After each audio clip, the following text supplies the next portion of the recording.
Bonsoir à tous, ravi de vous retrouver dans Ça vous regarde. Au sommaire ce soir, le moteur franco-allemand relancé, Ukraine, réarmement de l'Europe, guerre commerciale avec les États-Unis.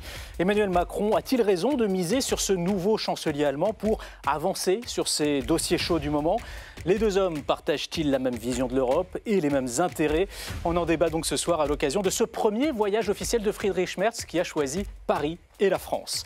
Comment mettre fin aux déserts médicaux ? Le député socialiste Guillaume Garot nous expliquera sa proposition de loi qui est soutenue par plus de 250 députés de tous bords politiques et il nous dira s'il pense encore pouvoir convaincre le gouvernement qui pour l'instant mise sur un autre dispositif un peu moins contraignant.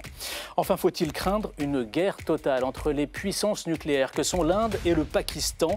On reviendra sur les événements de ces dernières heures et on remontera le fil de l'histoire pour bien comprendre tous les enjeux de ce conflit. Voilà pour le sommaire, on est ensemble pour 1 heure, c'est parti pour Ça vous regarde.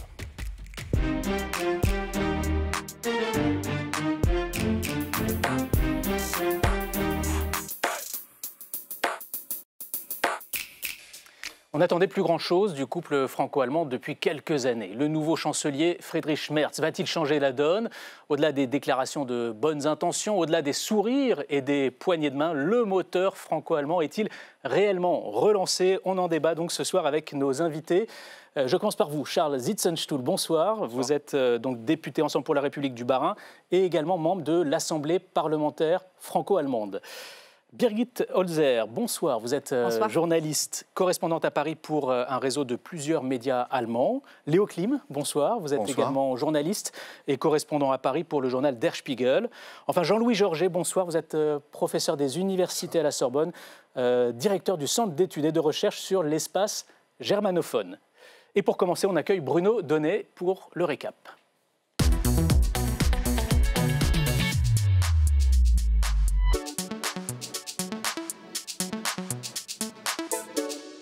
Bonsoir Bruno. Bonsoir Clément, bonsoir à tous. Et dans votre récap ce soir, un faux départ pour le chancelier on va dire, et un couple qui tente de se rabibocher. Oui, regardez bien ces images Clément, car elles sont absolument historiques. Hier, pour la toute première fois dans l'histoire de la République fédérale allemande, il a fallu non pas un seul, mais bien 2 tours pour élire le nouveau chancelier.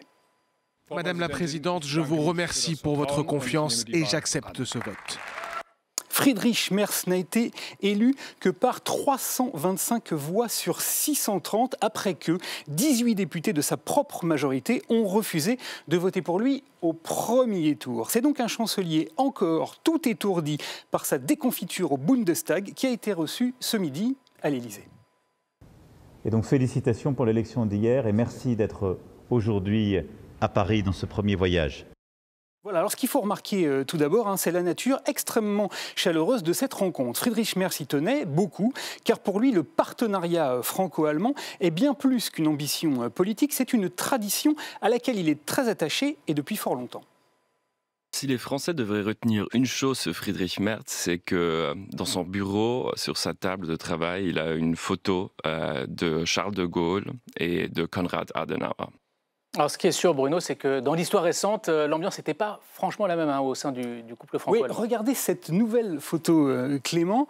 Elle résume parfaitement bien la nature du climat qui régnait entre Emmanuel Macron et le précédent chancelier allemand, Olaf Scholz. Ces deux-là se sont cordialement détestés. Voilà pourquoi la machine franco-allemande était en panne. Mais tout ça, c'est promis, c'est du passé. C'est au fond une amitié bien plus qu'une coopération que nous voulons ancrer. Et ce que nous avons appelé ce réflexe franco-allemand que nous voulons réinstaller partout. Un réflexe franco-allemand devrait se déployer partout entre les deux homologues qui ont donc fait des annonces. Et ils les ont d'abord faites par écrit. Ce matin, c'était une tribune qui a publié le Figaro, avant de les répéter dans une conférence de presse où Emmanuel Macron a donc appelé de ses vœux des coopérations tous azimuts.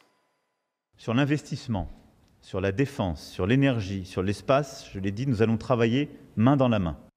Voilà, le président français qui a également annoncé la création d'un conseil de défense de sécurité franco-allemand, une coordination des réformes économiques et sociales des deux pays et un renversement des investissements. Quant au chancelier allemand, après avoir dit oui à tout, il s'est chargé de réaffirmer le soutien inconditionnel de Paris et Berlin à l'Ukraine. Il est extrêmement clair que l'Ukraine peut compter sur l'Allemagne et sur la France dans sa lutte contre l'agresseur russe.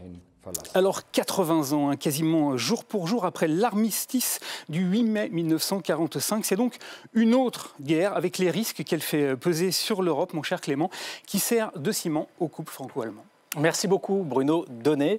On va peut-être commencer par ce faux départ pour Friedrich Merz. Il est le chancelier le plus mal élu de l'histoire de l'Allemagne, si j'ai bien compris. Bruno l'évoquait, il lui a manqué 18 voix de sa propre coalition au premier tour. Birgit Holzer, est-ce qu'on sait qui a fait défection et quel est le message politique que ces parlementaires ont voulu faire passer? On ne sait pas qui a fait défection et on ne le saura pas parce que le vote est anonyme. Mais on sait que soit c'est des personnes, donc des élus du parti de Friedrich Merz, donc CDU, les conservateurs, ou le parti allié à CSU de Bavière, ou des sociodémocrates. Donc soit son propre camp, qui a des personnes de son propre camp qui ont voté contre lui, soit des personnes de son partenaire de coalition qui ont voté contre lui. On ne connaît pas les raisons. Il y a probablement des raisons différentes, mais c'est un très mauvais départ pour lui, parce qu'il est déjà affaibli avant même de commencer. Donc, il n'a même pas tout le soutien derrière lui, alors que la majorité est assez fragile déjà au Bundestag.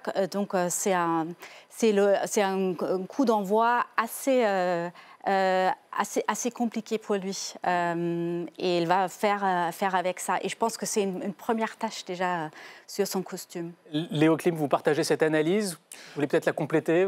Oui, alors, bien sûr, c'est très compliqué de commencer comme ça, parce que c'est la première fois que ça arrive. Et d'un autre côté, je trouve que c'est malheureusement très logique. C'est un signe de crise. Il ne faut pas oublier que le gouvernement précédent a chuté déjà sur un effritement démocratique. C'est-à-dire qu'on avait dû former une coalition à 3, ce qui est déjà très compliqué, parce que sinon on n'avait pas assez de votes. Pourquoi? Parce qu'on ne voulait plus faire ce qu'on appelait les grandes coalitions entre les conservateurs et le SPD, avec lesquelles on se retrouve maintenant. Et ça, ce n'est pas exactement comme ça qu'un système parlementaire est pensé. Il faut que la gauche et la droite, quand même si elles doivent pouvoir coopérer, comme c'est souvent le cas dans le modèle allemand, mais puissent aussi s'opposer. Et donc, d'avoir en permanence les deux grands partis historiques qui vont ensemble, à la longue, ça les affaiblit. Ça les affaiblit dans le vote, dans les urnes. Et puis, ça fait que les leaders, le chancelier, le patron du SPD font des pirouettes et qui ensuite leur coûtent même des voix, comme hier au moment où le chancelier est élu, et qui est encore un nouveau signe de crise et d'effritement par l'intérieur. Voilà, une longue crise qui est en route depuis 20 ans, en vrai. Jean-Louis Georget, votre regard sur ce qui s'est passé hier, est-ce que ça veut dire qu'il va être très fragile politiquement au Bundestag, qui risque même d'être empêché politiquement par Symboliquement, c'est très fort, bien sûr. Mais je pense que l'Allemagne est aussi dans une situation très particulière, que la situation de l'Allemagne dans son ensemble a changé et que, d'une certaine manière, Friedrich Merz va devoir relever des défis qui vont peut-être faire oublier ses débuts un peu hasardeux. On peut imaginer que dans quelque temps, à la manière du tapis rouge de François Hollande, les choses, disons, seront rétablies et qu'on l'attendra beaucoup plus sur son pragmatisme politique que sur des faux débuts qui ont pu être un petit peu compliqués. On va en parler dans l'émission, mais il a bousculé pas mal de tabous en Allemagne, sur la dette notamment, sur l'atlantisme. Est-ce que ça peut expliquer aussi ce faux départ, ces voix qui lui ont fait défaut? Bien sûr, d'une certaine manière, Friedrich Merz, même pendant les discussions de coalition, a été, disons, critiqué, contesté.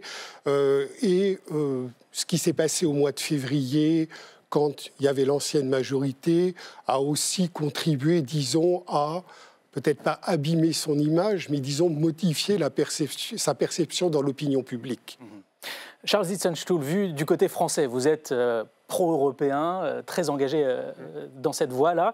Ça vous inquiète de voir un chancelier mal élu, affaibli visiblement dès ses premiers pas? Je ne sais pas si la vie politique française des exemples à donner en termes de stabilité depuis 3 ans et d'affaiblissement depuis politique la dernière dissolution. Donc moi, je me garderais bien, parce que là, vous m'interrogez comme député, de faire la leçon d'une façon ou d'une autre à mes collègues allemands. Lors de l'Assemblée parlementaire franco-allemande qui va se réunir d'ici à quelques semaines, on aura l'occasion d'en discuter de façon un peu informelle entre nous. On va aussi, moi, je vais interroger mes collègues députés allemands pour savoir un peu pourquoi est-ce qu'il y a eu ce mouvement d'humeur. Après, sur le fond, moi, j'aimerais revenir à l'élection de Friedrich Merz. C'est le choix des Allemands. Le Parlement a décidé de former cette coalition, SPD de CDU. Je pense que c'est une chance pour l'Europe. Et c'est une chance pour la politique européenne de la France. Parce qu'on voit quand même que sur les objectifs et les ambitions, entre Emmanuel Macron et Friedrich Merz, on n'a jamais eu autant de convergence qu'il n'avait pu en avoir avec Olaf Scholz et Angela Merkel, qui étaient les 2 autres chanceliers y compris avec Angela Merkel à vos yeux. Y compris avec Angela Merkel.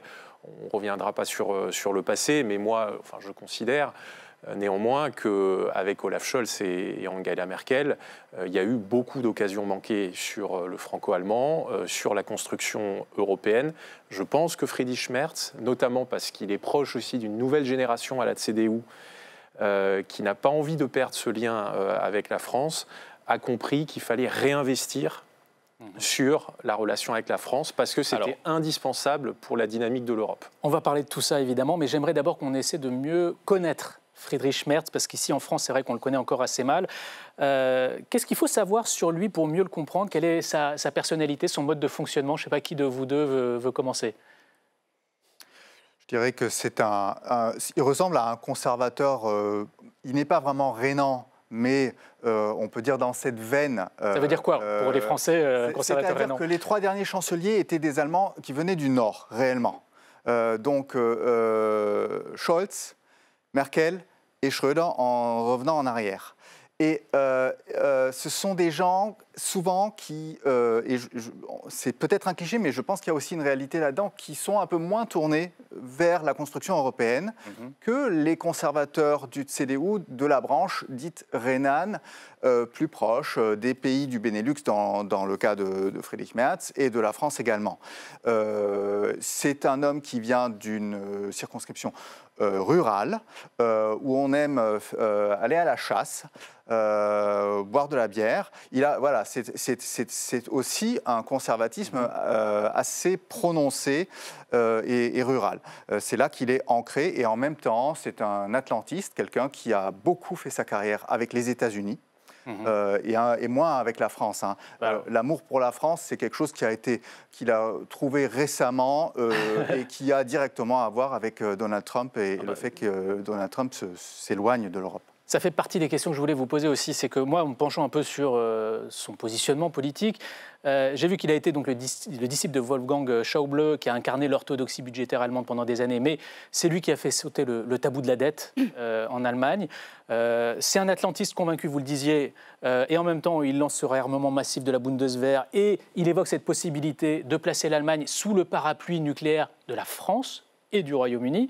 Et puis sur l'immigration, c'est lui qui a rompu le cordon sanitaire avec l'AfD. Et en même temps, il estime que l'Allemagne est un pays d'immigration. Alors, comment est-ce qu'il faut comprendre tous ces changements de pied? Est-ce que, voilà, il n'y a pas des contradictions un peu apparentes, en tout cas, comme ça? Il y a des contradictions, et c'est ça peut-être qui a posé problème hier, lors de son élection, notamment... C'est-à-dire que ça déstabilise aussi l'opinion publique allemande? Oui, parce qu'il manque une ligne claire. Peut-être on l'aura avec le temps, mais effectivement, notamment sur l'orthodoxie budgétaire. Il est vraiment un libéral. Il est vraiment, c'est vraiment son ADN. Donc, vous pouvez peut-être rappeler... pour nos téléspectateurs français, exactement, quand je dis qu'il a fait sauter le tabou de la dette, ça veut dire quoi? Alors, en Allemagne, on a le frein à la dette dans la Constitution. C'est-à-dire, l'Allemagne n'a pas le droit de s'endetter au-delà de 0,35% du PIB. Et effectivement, vu un gros manque d'investissement en Allemagne, qui se fait voir partout dans le pays, vu aussi un gros manque d'investissement pour la défense, aussi pour le climat, il a décidé, après les élections, et justement, il n'a pas du tout dit avant, qu'on allait faire un fonds spécial de 500 milliards d'euros pour investir dans les infrastructures en Allemagne. Dans le climat, et en plus, effectivement, réformer donc, ce frein à la dette pour des dépenses dans militaires. la défense. Et en tout, on est peut-être jusqu'à 1000 milliards peut-être jusqu'à d'euros. Il y a des calculs différents, mais je pense que ça, c'est quelque chose, c'est une vraie rupture avec son positionnement politique, donc qui pose problème. Pareil pour sa position vis-à-vis la migration. Il y a quelques années, longtemps maintenant, l'ancien débat sur la culture allemande. Qu'est-ce qui est allemande, en fait, l'identité allemande, en disant plus ou moins, il faut encore des valeurs, etc. Et après les élections, il change un peu son discours. Il a également fait faire un vote avec l'AfD, l'extrême droite, le parti d'extrême droite en Allemagne. Alors qu'il avait dit avant, il n'allait jamais compter sur leur... Et ça ne s'était jamais fait depuis la Seconde Guerre mondiale en Allemagne. C'est ça, donc c'est une première. Ça a choqué beaucoup. Il y avait même des manifestations contre pour dire après les élections, je ne voterai jamais, je ne travaillerai jamais avec ces gens-là. Donc effectivement, dans ces changements de pied, il va falloir retrouver une ligne compréhensible. Jean-Louis Georget, quelle est la vision de l'Europe de Friedrich Merz, sa conception du rôle de l'Allemagne dans l'Europe, sur la scène internationale? Comment vous voyez les choses? Qui veut relancer totalement le moteur franco-allemand. Alors, il y a une chose aussi peut-être que j'ajouterais, c'est que sa carrière a été largement empêchée par Angela Merkel. Il s'est construit c'est une forme en opposition à Angela Merkel. Très très forte vis-à-vis finalement peut-être d'une frustration qu'il a pu avoir à une époque. Il était passé dans le privé. C'est quelqu'un qui est passé dans le privé, qui connaît très bien le monde de l'entreprise. Ça le rapproche d'une certaine manière aussi d'Emmanuel Macron. Ils ne sont absolument pas naïfs dans ce domaine-là. Il veut relancer l'Europe, il l'a dit.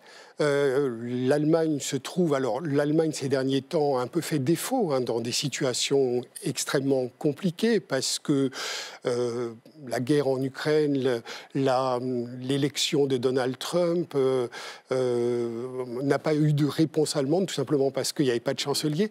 Et il a la ferme intention de relancer l'axe, j'allais dire, européen autour des 3 pays que sont la France, l'Allemagne et la Pologne. C'est la colonne vertébrale. Charles Zitzenstuhl, vous évoquiez une forme d'alignement des planètes à vos yeux sur le fond, sur les idées, on va dire. Mais il y a aussi la dimension humaine qui joue beaucoup dans l'histoire des couples franco-allemands. Vous pensez qu'il y a plus d'atomes crochus potentiels quand on entend comme ça que Friedrich Merz est passé par le monde de l'entreprise, Emmanuel Macron également, sont des choses importantes qui comptent? Oui, et d'ailleurs, les images qu'on voit depuis plusieurs mois, parce qu'en fait, il y a des consultations depuis que Friedrich se sont vues plusieurs fois à gagner les élections. En fait, en Allemagne, ça met beaucoup plus de temps qu'en France, l'investiture. Ils se sont déjà vus à plusieurs reprises les derniers mois. C'est vrai que toute la communication, qui je pense n'est pas feinte, montre qu'il y a une relation assez fluide qui s'est établie entre le président de la République et le chancelier de la République fédérale. Et c'est extrêmement important à ce niveau de décision, parce que oui, l'Europe, ce sont des institutions, ce sont des procédures, mais ce sont aussi les chefs d'État et de gouvernement. Vous en parlez en connaissance de cause. Vous avez travaillé longtemps aux côtés de Bruno Le Maire. Voilà, j'ai travaillé participé à des conseils européens. Bruno Le Maire, quand il était ministre des Finances, le hasard a fait que son homologue était à l'époque Olaf Scholz, ministre des Finances, qui allait devenir chancelier ensuite. Et je peux attester du fait que oui, à ce niveau de décision-là, chef d'État et de gouvernement, ministre des Finances, ministre des Affaires étrangères, l'affectio societatis joue beaucoup. Le lien personnel joue beaucoup. Et à Bruxelles, et c'est un point extrêmement important qu'il faut aussi expliquer aux téléspectateurs, à Bruxelles, les autres États membres regardent comment ça se passe, la chaise allemande et la chaise française. Et ils regardent le lien, la relation qu'il y a entre le président de la République et le chancelier ou la chancelière de la République fédérale. Et quand on sent qu'il y a un peu de friture sur la ligne, ce qui a pu être le cas parfois avec Angela Merkel ou avec Olaf Scholz, les autres États se disent, bon voilà, en gros, on met en pause parce que les Français et les Allemands ne se mettent pas d'accord. À l'inverse, lorsqu'on sent que c'est fluide entre les deux et qu'il y a un alignement entre la France et l'Allemagne, en général, les autres États membres suivent. C'est quand même toujours comme ça que fonctionne un peu l'Union européenne. Il y a plus de membres, il y a des États importants qui ont émergé comme la Pologne, on va en parler, je crois. Mais néanmoins, l'alignement entre Paris et Berlin est incontournable à toute décision majeur au niveau européen. Eh ben, on va se pencher plus en détail, si vous le voulez bien, sur les différents dossiers qui attendent ce couple franco-allemand. Il en a été question lors de leur rencontre aujourd'hui à l'Élysée. On fait le point avec Stéphanie Despierres.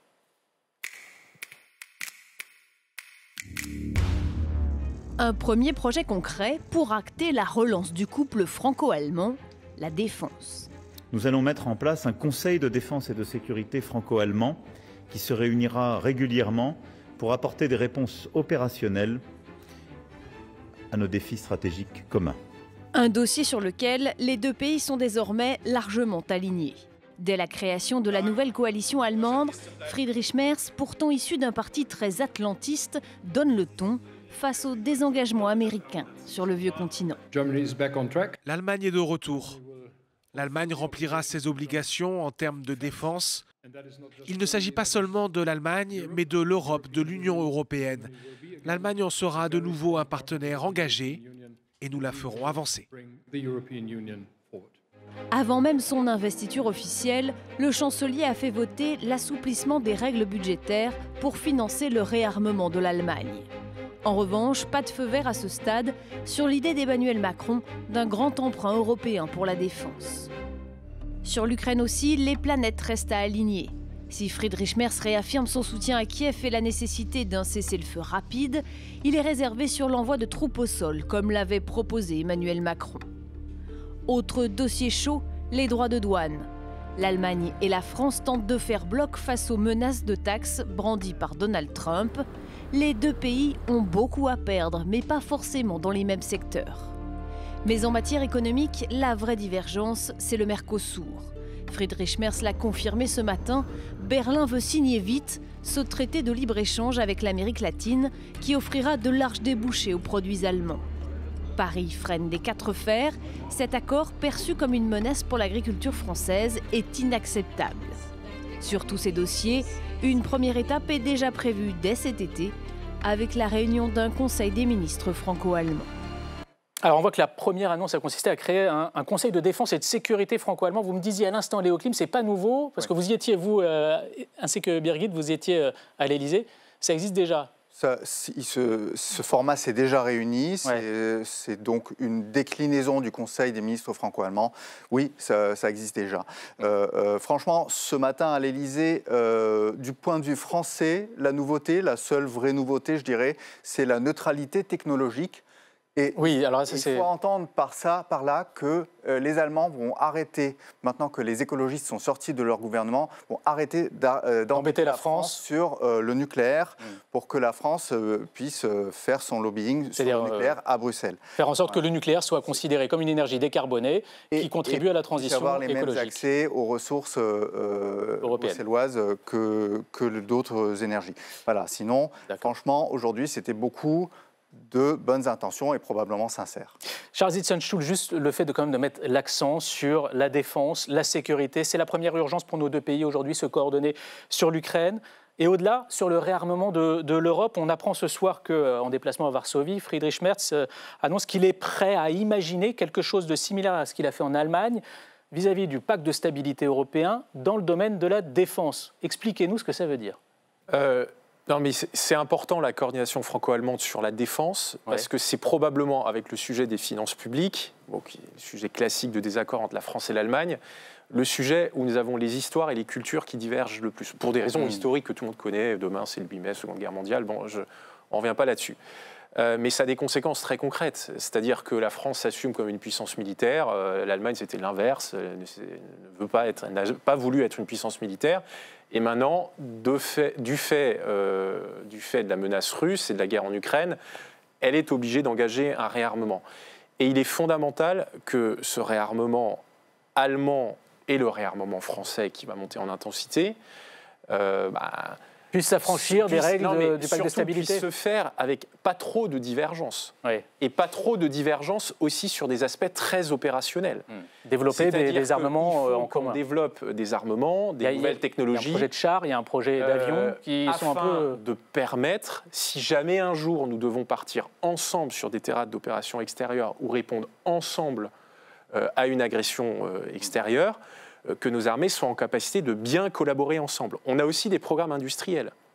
sur un avion de chasse du futur, sur un char d'assaut du futur. Tout ça, c'est très compliqué pour l'instant. Tout ça est très compliqué. Et il y a là aussi des divergences entre les industriels. Donc moi, j'attends notamment que les annonces ce matin sur la défense aient des résultats très concrets. Il faut que sur l'avion de chasse du futur, maintenant, les choses soient remises d'équerre, que sur le char d'assaut du futur, les choses soient remises d'équerre, et ça passera aussi par des efforts budgétaires, et c'est ce que Friedrich Merz mais l'annonce qui vient d'être faite par le chancelier allemand, ça veut dire quoi? Ça veut dire on va pouvoir lancer un emprunt européen pour le réarmement de l'Europe? J'espère que c'est ce qu'il a dit. En tout cas, nous, on le souhaite côté français. On souhaite faire un emprunt commun européen sur les sujets de réarmement, et si Friedrich Merz a dit ça comme chancelier, donc maintenant de façon officielle, c'est une bonne nouvelle.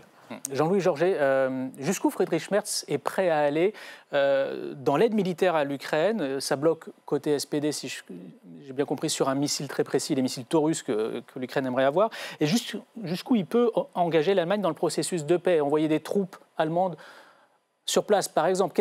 Quelle est sa marge de manœuvre quand on sait qu'il est allié au SPD, qui a quand même aussi une histoire pacifiste très forte? On vient de le dire, la principale difficulté pour Merz, ça va être précisément de convaincre son opinion publique. On a vraiment, je pense, une position parfaitement asymétrique entre la France et l'Allemagne. En France, l'armée fait partie, en quelque sorte, de la nation, elle n'est pas contestée. En Allemagne, la Bundeswehr a fait plutôt profil bas. Il suffit de regarder quand un enfant dit à ses parents « je veux faire Saint-Cyr, je veux faire l'école de l'air ou je veux faire l'école navale », c'est prestigieux.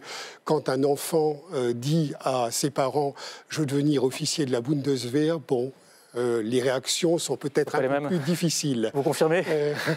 Et du coup, et en plus, il n'y a pas du tout la même culture militaire. En France, les meilleurs étudiants des grandes écoles militaires veulent être sur le terrain, ils veulent être dans les unités combattantes.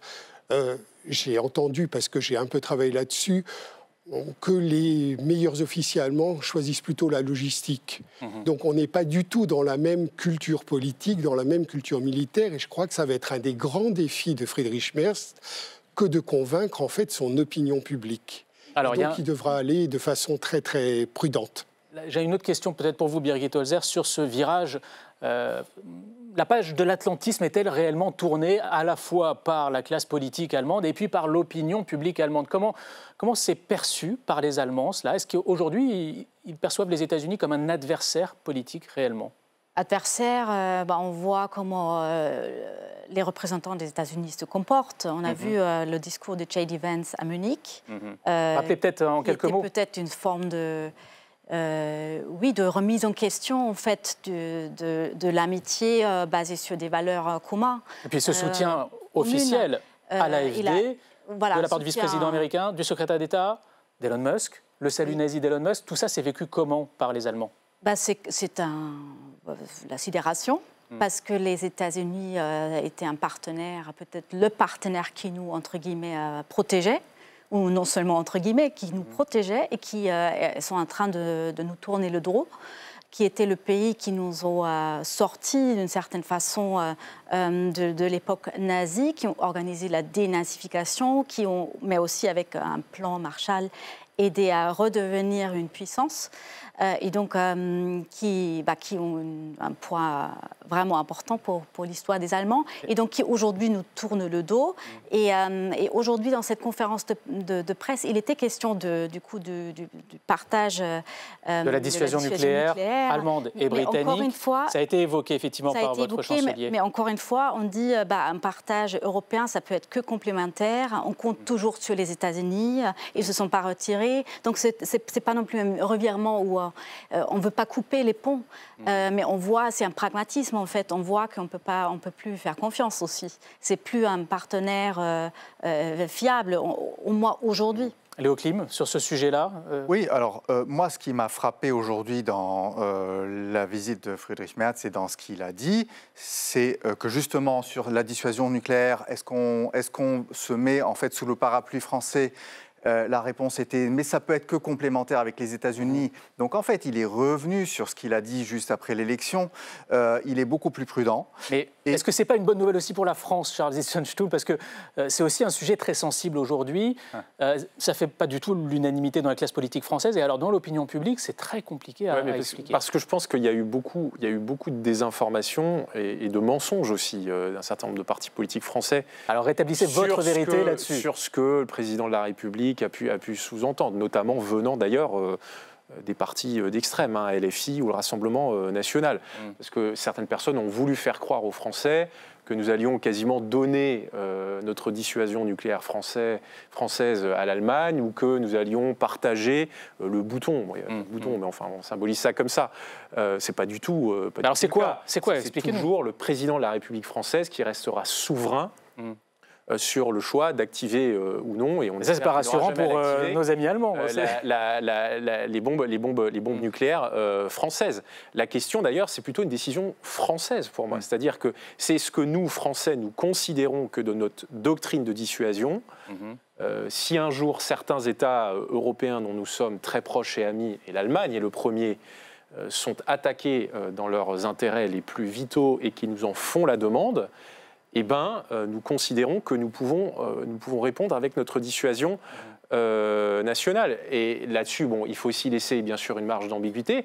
Mais moi, je comprends de ce que explique notamment le ministère des Armées, qu'en réalité, depuis des décennies en France, on considère que les intérêts fondamentaux de la nation dépassent le cadre national. Et que d'une certaine façon, aussi, l'espace européen, ben, ce sont nos intérêts fondamentaux. Donc, en fait, il nous reste assez peu de temps et il y a plusieurs sujets que j'aimerais encore aborder. Un avec vous, notamment la question du Mercosur, cet accord de libre-échange entre l'Union européenne et l'Amérique du Sud. La France est contre, l'Allemagne est pour.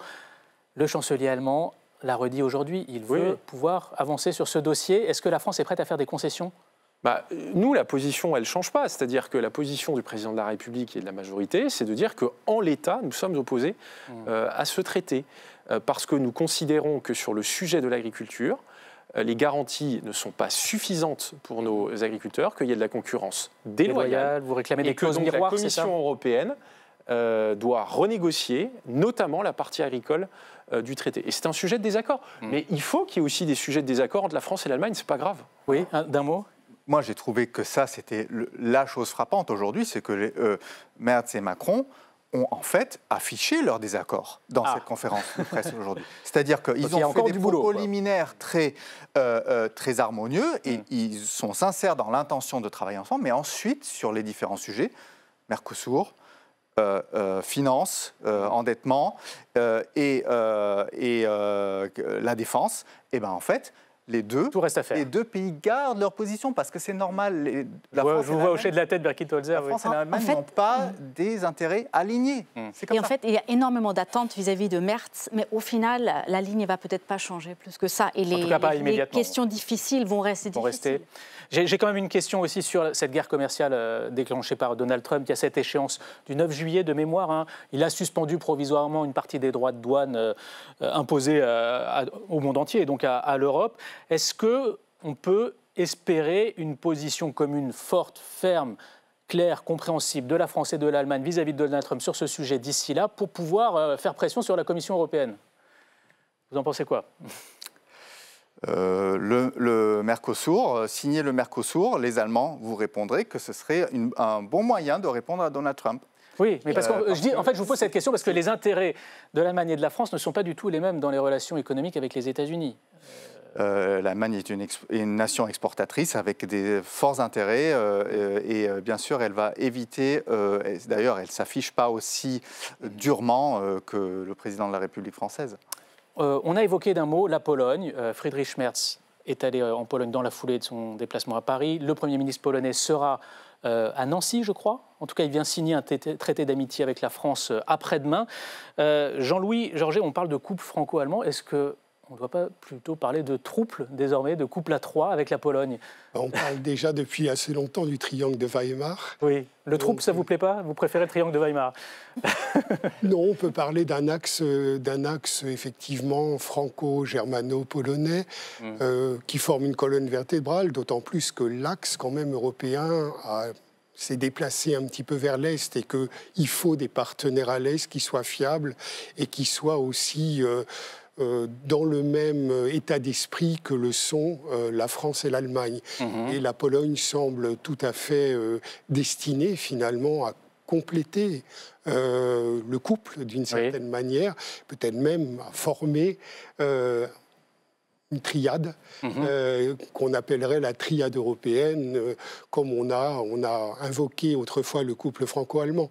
Bon, en tout cas, il y a une évidence, c'est que la géographie européenne a changé et que cette géographie s'est aussi beaucoup déplacée vers l'Est de l'Europe. Sur cette montée en puissance de la Pologne, peut-être que les Français n'ont pas encore bien perçu ça, parce que bon, la Pologne, pour beaucoup de Français, c'est un pays de l'Est, voilà. Quand même, je pense que depuis la crise, depuis la guerre en Ukraine, nous avons bien compris que la Pologne était désormais un pays fondamental dans la construction européenne.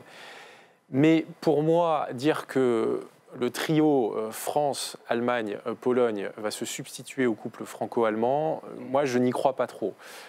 Parce que les évolutions des rapports de force au sein de l'Union européenne en fait, existent depuis le début de la construction européenne.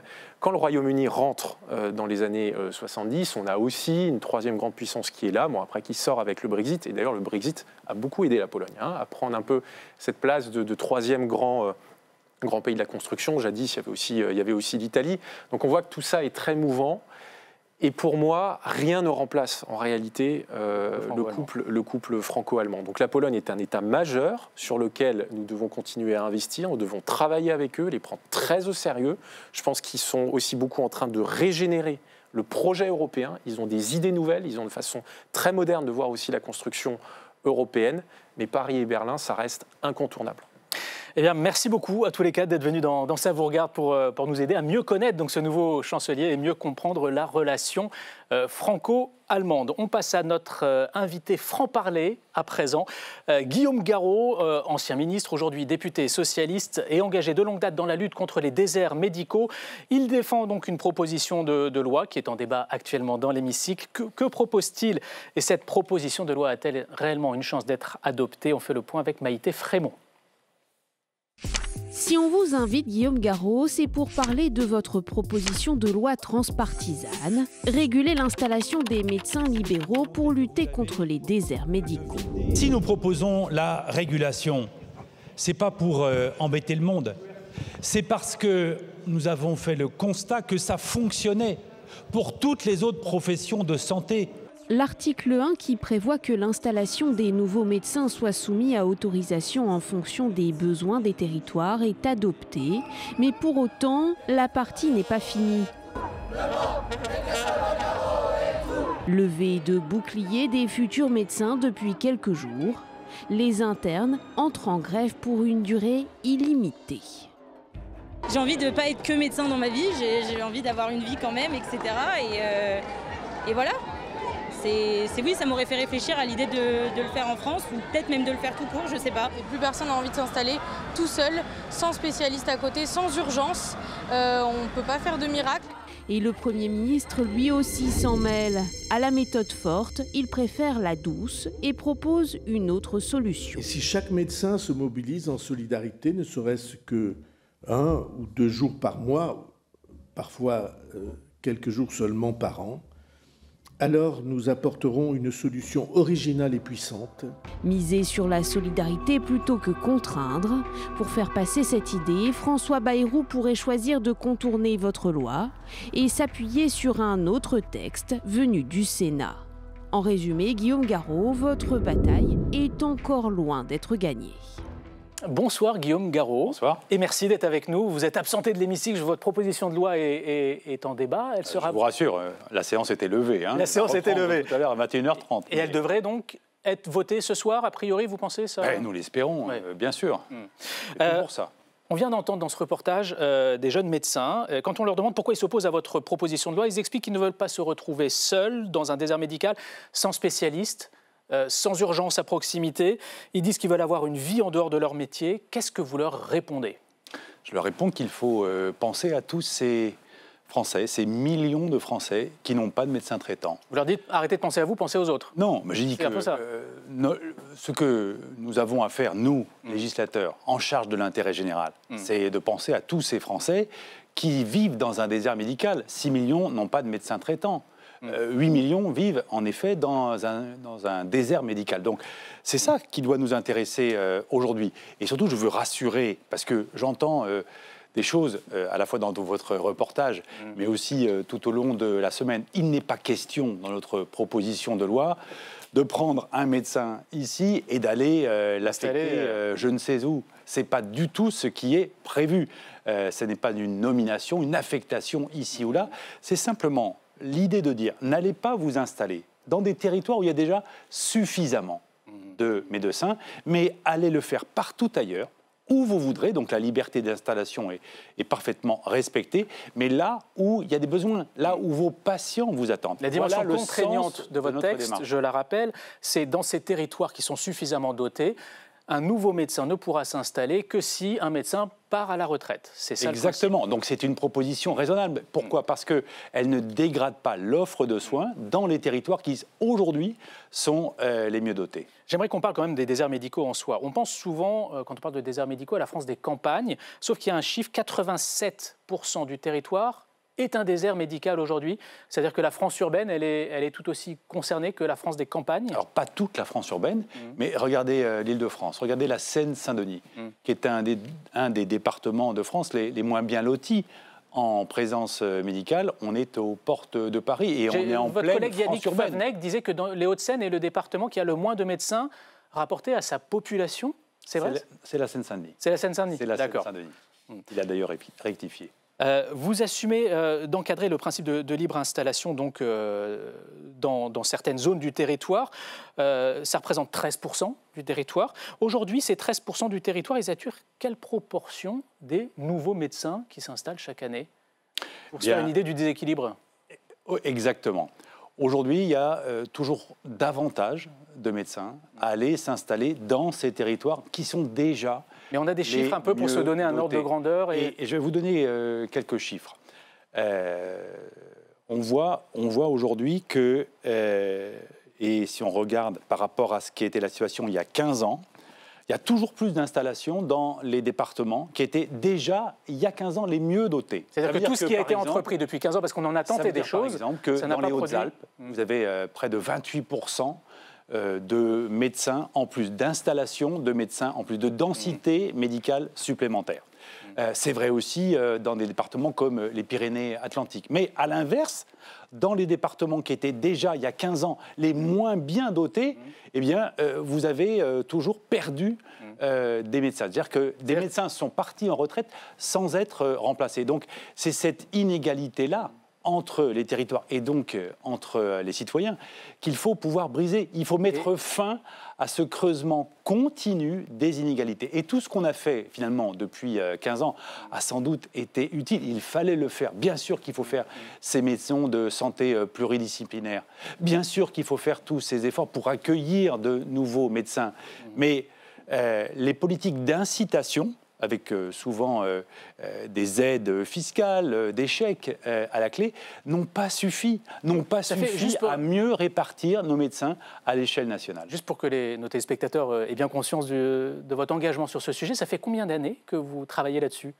Ça fait des années. Vous n'avez pas votre premier... Non, vous avez... Si, je vais vous répondre. Ça fait des années. En 2016, j'étais de ceux qui, à l'Assemblée nationale, portait un amendement avec beaucoup d'autres députés déjà pour demander qu'on soit dans une forme de régulation de l'installation parce qu'on voyait déjà le problème surgir et surtout le problème s'aggraver. Donc aujourd'hui, on doit garantir à chacun en France, où qu'il habite, quel qu'il soit, qu'il pourra être soigné, qu'il pourra être suivi par un médecin. Et je dis bien suivi par un médecin, parce que les propositions qui sont faites par le gouvernement ne garantissent pas qu'il y aura ce suivi médical. On va parler de ce que propose François Bayrou, de ce qu'il a proposé, donc d'obliger les médecins qui sont installés dans les zones bien dotées, on va dire, de se rendre jusqu'à 2 jours par mois dans les déserts médicaux. Pour vous, cette idée, elle résoudra rien ?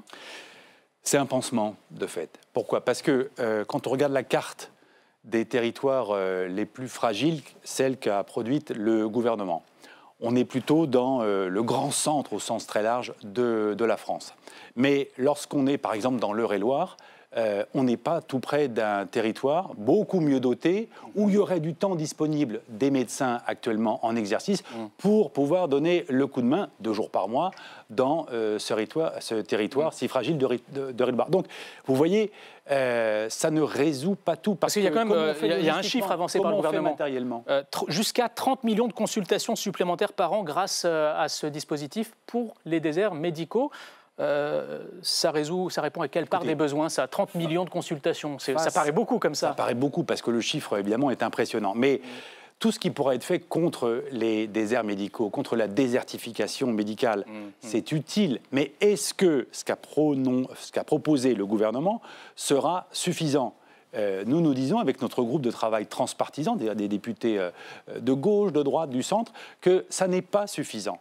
Et que si on veut donner de l'efficacité à toutes les politiques qui sont mises en œuvre depuis longtemps, ces politiques d'incitation à l'installation que relayent localement les collectivités, eh bien, il faut organiser les choses. Et organiser les choses, c'est la régulation de l'installation qui, je le rappelle, existe, et c'était dit dans votre reportage, pour toutes les autres professions de santé, ou en tout cas une grande majorité des autres professions de santé. J'aimerais quand même qu'on évoque un peu l'avenir de votre texte et les possibilité qu'il y a ou non de le voir un jour adopté définitivement par le Parlement, pas que par l'Assemblée. Parce que le gouvernement, on a cru à un moment qu'il allait soutenir votre texte. Et finalement, on a compris qu'il allait se tourner vers ce texte d'un sénateur de droite qui s'aligne un peu sur les propositions de François Bayrou.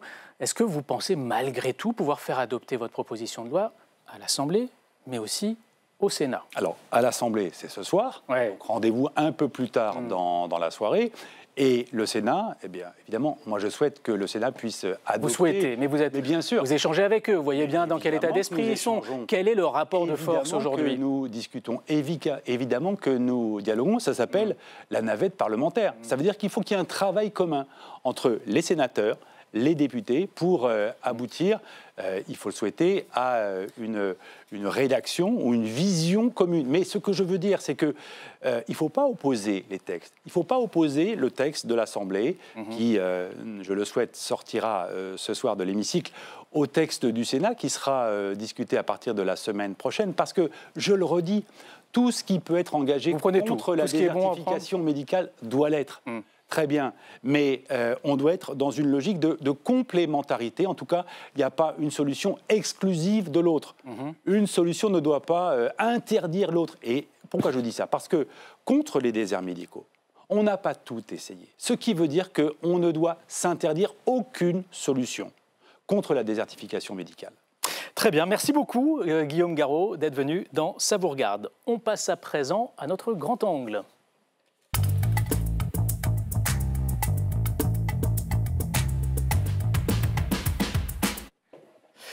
Et on s'arrête ce soir donc sur ce conflit armé entre l'Inde et le Pakistan qui menace de se transformer en guerre totale entre deux puissances nucléaires. Alors quelles sont les racines de ce conflit? Jusqu'où les deux pays sont-ils prêts à aller? Et puis quelles conséquences pour le reste du monde? On va en parler ce soir avec Charlotte Thomas. Bonsoir. Vous êtes politiste spécialiste de l'Inde, chercheuse indépendante rattachée au centre Noria Research. C'est ça. Et Olivier Dallage, bonsoir. Vous êtes chercheur associé à l'IRIS. L'IRIS, c'est l'Institut de Relations Internationales et Stratégiques. On va commencer peut-être d'abord par un rappel des faits. C'est Clément Perrault qui s'en charge. L'armée indienne l'a baptisée Opération Sindoor. Autour d'1h du matin, cette nuit, 9 sites pakistanais ont été visés dans 5 localités proches de la ligne de contrôle entre l'Inde et le Pakistan. L'armée indienne a ciblé ce qu'elle définit comme des infrastructures terroristes. Le Pakistan, lui, a répliqué par des tirs de mortier le long de la ligne de contrôle. Ils ont fait 8 morts côté indien, ainsi que 5 avions abattus. Malgré le lourd bilan, chacun des deux belligérants affirme être resté très mesuré. Les armes technologiquement avancées ont été choisies avec soin, en sélectionnant les ogives pour éviter tout dommage collatéral. Toutes les cibles ont été neutralisées avec une efficacité clinique. Les forces armées pakistanaises auraient pu abattre plus de 10 de leurs avions, mais nous avons fait preuve de retenue. Ces attaques indiennes interviennent en représailles après l'attentat terroriste du 22 avril à Pahalgam, qui a fait 26 victimes civiles, essentiellement des touristes. L'Inde accuse son voisin d'en être responsable, ce que dément Islamabad. L'attentat n'a jamais été revendiqué.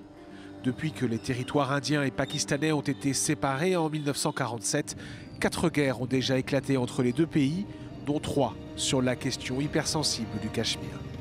Alors c'est difficile de comprendre les origines de ce conflit entre l'Inde et le Pakistan sans faire un peu d'histoire. Charlotte Thomas, je crois que vous êtes spécialiste de la minorité musulmane indienne. C'est pour ça que je me tourne vers vous pour nous rappeler un peu les circonstances dans lesquelles a été créé le Pakistan. Le Pakistan, en fait, est né de la partition du sous-continent indien, qui donne lieu aussi au Bangladesh en 71, mais qui donne lieu à la création de l'Inde et du Pakistan. Et effectivement, en ce qui concerne, pour entrer directement, le cas du Cachemire indien, enfin, qui aujourd'hui... Là où a eu lieu l'attentat qui est à l'origine de sauf que c'est une cause, selon moi, plus nationale, mais je pense qu'on y reviendra. Au moment de cette partition, en fait, le Cachemire ne décide pas de son rattachement ni à l'Inde, ni décide de son rattachement à l'Inde, en dépit de sa population musulmane. Et c'est ça qui crée tout le reste du territoire musulman forme le Pakistan. Voilà, il y a eu aussi une grosse migration de population de la part des populations musulmanes riches de l'Inde qui ont pu partir vers le Pakistan. Mais effectivement, en revanche, il faut quand même bien préciser qu'à l'indépendance, l'Inde est un pays séculariste, c'est-à-dire qui accueille toutes les religions, qui n'a pas une confession particulière. Vous dites ça parce qu'aujourd'hui, ce sont les nationalistes hindous, hindouistes même, voilà, parce qu'ils utilisent la religion comme un registre politique. Aujourd'hui, ils sont au pouvoir. Voilà, qui sont depuis 2014. Olivier Dallage, on a vu que les deux pays cherchent à montrer qu'ils restent dans une forme de retenue. Quand on entend les officiers des deux côtés, qu'est-ce qu'il en est exactement? Pour dire les choses clairement, est-ce qu'il faut avoir peur d'une guerre nucléaire parce que ces deux pays sont dotés de l'arme nucléaire? Non, peur d'une guerre nucléaire, vraiment pas. Enfin, c'est impensable. En revanche, il y a toujours des risques de dérapage, c'est-à-dire que les Indiens ont choisi de faire une frappe plus forte que les précédentes lors d'événements qui sont produits en 2016 et 2019, tout en calibrant la chose pour que la riposte pakistanaise soit elle aussi calibrée. Et les Pakistanais... Des deux côtés, on sait ce qu'on fait, on va dire. Ça, je n'irai pas jusque-là. L'important est que l'adversaire comprenne que je ne veux pas aller plus loin que ça. S'il ne le comprend pas, on va vers l'escalade et il y a un risque de conflit limité, mais de conflit quand même. Pour l'instant, on n'en est pas encore là. Il faut attendre la contre-riposte pakistanaise pour savoir comment les Indiens l'apercevront. Alors, vous évoquez le risque d'escalade. On a évoqué le fait que ce sont des nationalistes qui sont au pouvoir en Inde. Les nationalistes sont assez puissants aussi au Pakistan. Quelles sont les clés d'une désescalade quand on a comme ça des nationalistes Sur ces questions-là, le gouvernement pakistanais n'a quasiment pas son mot à dire. C'est l'armée et les services secrets qui décident. D'accord. Il y a une dualité du pouvoir et très clairement, sur ces questions de sécurité, c'est l'armée qui décide. Et d'ailleurs, quelques jours avant l'attentat de Pahalgam, le chef de l'armée pakistanaise avait fait des déclarations qui ont beaucoup inquiété en Inde, puisqu'il disait que le Cachemire était la veine jugulaire du Pakistan et que jamais il ne l'abandonnerait. Et quelques jours plus tard, il s'est passé ce qui s'est passé. Donc du point de vue indien, la culpabilité du Pakistan ne fait aucun doute, même s'ils n'ont pas produit des éléments tangibles, publiquement en tout cas, à l'appui de cette thèse. Ce conflit, il est aujourd'hui circonscrit à deux pays, mais on l'a compris, il y a bien une dimension religieuse des deux côtés. Est-ce qu'il y a un risque de voir des pays musulmans se joindre au Pakistan, venir en aide militairement au Pakistan? Moi, en fait, je déconstruis complètement la lecture religieuse parce que l'enjeu du Cachemire, en fait, il est économique et politique. C'est-à-dire, pour répondre à votre question, la possibilité de désescalader, ce serait que et l'Inde et le Pakistan prennent et répondent aux revendications de leur population locale, que ce soit les Cachemiris du côté pakistanais et les Baloutches pour le Pakistan et les Cachemiris du côté indien. Ça, ce serait le moyen de désescalader parce qu'en fait, plus aucune puissance ne pourrait utiliser la situation au Cachemire comme point de contention entre les deux pays. Il n'y a pas de dimension religieuse du tout pour vous? Alors moi, je m'extrais de la religion parce qu'en fait, la religion n'est opératoire que quand elle est saisie par le politique. Et pour désescalader, déconstruire ce prisme religieux, le jour de l'attentat, ce sont des musulmans qui sont venus en secours à des hindous victimes qui ont appelé à la retenue et à ce qu'il n'y ait pas de lynchage en répercussion des musulmans qui vivent dans le reste de l'Inde et notamment des Cachemiris. Donc il faut un peu se prémunir de ça parce qu'en fait, si on reprend ce registre, on est dans une lecture justement nationaliste et identitaire qui n'est pas celle-là. Est-ce que vous partagez ce point de vue, Olivier Dallage? Oui, et je vais le compléter en disant que l'Inde s'est considérablement rapprochée des monarchies arabes du Golfe et a de très bonnes relations avec la République islamique d'Iran, bien plus que le Pakistan. ma question suivante, parce qu'on a vu l'Iran et l'Arabie saoudite se proposer comme des médiateurs potentiels. Ils peuvent vraiment faire avancer les discussions ou pas? Officiellement, l'Inde refusera toute médiation. Mais en pratique, dans le passé, l'intervention de certains pays, les États-Unis, l'Union soviétique à différentes époques, et aujourd'hui, pourquoi pas l'Iran et l'Arabie saoudite, peuvent faire passer des messages de retenue, pour reprendre le terme diplomatique, qui est employé par tout le monde. Et j'ajouterais la Chine également, parce que la Chine est un acteur très important dans la région. L'économie pakistanaise est exsangue eu égard à la mainmise de l'armée sur le Pakistan. Et la Chine investit énormément au Pakistan, que ce soit à Gwadar, au Baloutchistan ou dans l'Azad-Cachemire, c'est-à-dire la partie limitrophe de la zone concernée. Et parallèlement, la Chine est le premier partenaire commercial de l'Inde dans la région. Donc la Chine aussi part... C'est peut-être elle qui détient les clés d'une désescalade? Les clés, je n'irai pas jusque-là. Personne n'a les clés, parce que ce qu'on observe là, c'est quand même une rupture un peu de ce qu'on attendait de l'Inde historiquement, parce que c'est quand même elle qui a lancé cette frappe en premier, alors que moi, je suis beaucoup plus prudente sur... pour direct mesure, sur l'implication du Pakistan dans l'attentat qui a eu lieu le 22 avril. Pour moi, c'est un attentat strictement national, une question strictement nationale.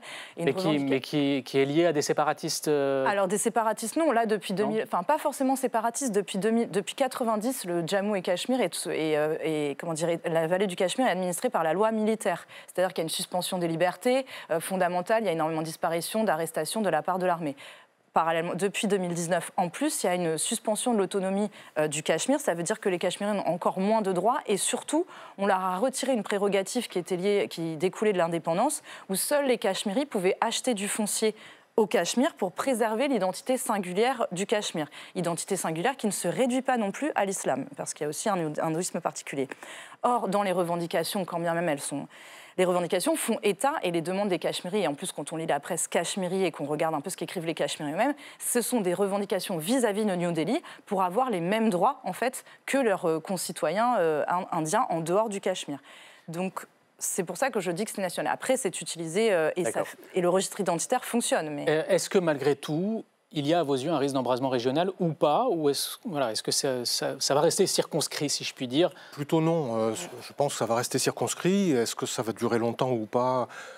Logiquement, ça ne devrait pas durer très très longtemps. Mais encore une fois qu'on commence à ouvrir le feu, on n'est jamais à l'abri d'une réponse qui dépasse ce qu'on attendait et donc d'un engrenage.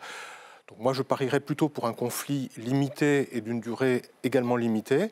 Mais c'est un pari qu'il est toujours possible de perdre. Je rappelle quand même que l'Inde, c'est 1,4 milliard d'habitants. Le Pakistan, 250 millions, ça fait à peu près 20% de la population mondiale qui pourrait basculer dans une guerre. À quel point est-ce que ça peut impacter le reste du monde? Beaucoup. C'est-à-dire? Sur le plan du commerce, sur le plan de la sécurité... Parce que chacun essaiera de maximiser ses soutiens. Donc ça peut affecter le trafic maritime. Et puis, dans une période qui est déjà mise à mal par la guerre commerciale déclenchée par Donald Trump, ça peut avoir un effet économique global extrêmement négatif. Et j'ajouterais, parce qu'il y a quelque chose de fondamental qu'on n'a pas évoqué, mais c'est la gestion de l'eau. Oui, parce il y a cette menace brandie par l'Inde de... Selon moi, voilà. Alors, je ne sais pas comment dire ça, mais de couper l'eau des fleuves qui passent par l'Inde et qui vont vers le Pakistan. Qui irriguent le Pakistan, et le Pakistan, 90% de l'agriculture pakistanaise repose sur l'irrigation. Alors, du jour au lendemain, l'Inde ne peut pas se permettre de couper l'eau parce qu'elle n'a pas les infrastructures pour les retenir. Mais depuis 2 ans, l'Inde essaye de renégocier ce traité de l'Indus, évidemment, à son profit. Elle est en litige depuis 2006 avec le Pakistan parce qu'elle veut construire des barrages hydroélectriques au Cachemire. Et pour moi, c'est aussi l'offensive militaire peut être un moyen d'avoir des bénéfices économiques. Merci à tous les deux d'être venus nous éclairer donc sur ce conflit sur le plateau de Savourgarde. Savourgarde s'arrête pour quelques jours. On se retrouve la semaine prochaine. D'ici là, portez-vous bien.